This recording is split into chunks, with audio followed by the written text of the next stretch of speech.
At first glance, all seems well for Zach Shoemaker, but looks can be deceiving.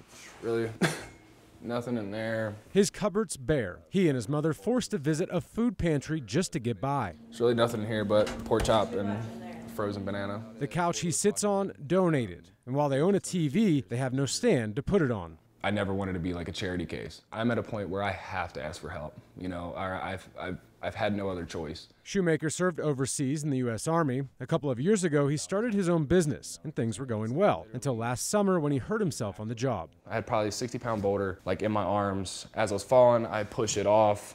I hit the ground, shoves my L5-S1 into my spine, cuts off the nerve, controlling my left leg. That was just the beginning of his difficult journey. Unable to work while he was in the hospital, Shoemaker was in jeopardy of being evicted. All the while, I'm also starting to contact organizations that can help with the rent. And that can kind of... Back hurt right now? Yeah.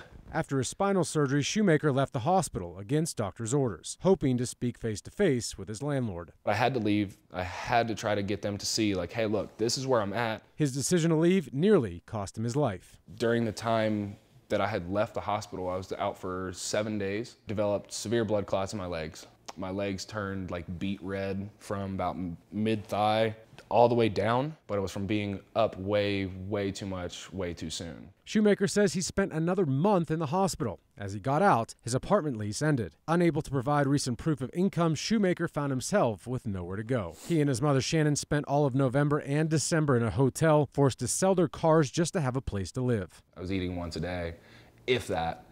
There's a lot of days that I didn't eat. My dog ate, you know, mom ate, but it wasn't feasible. Starving and still recovering from infection, Shoemaker lost 30 pounds. A week before Christmas,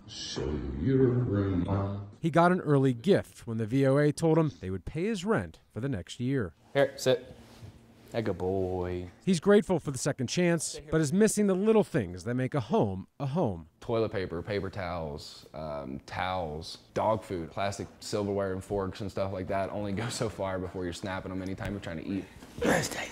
Shoemaker's still unable to work, and paying for those simple essentials are difficult. But the generous donations he's already received keeps his faith that life will get better. In Lone Tree, Gary Brode, Denver 7.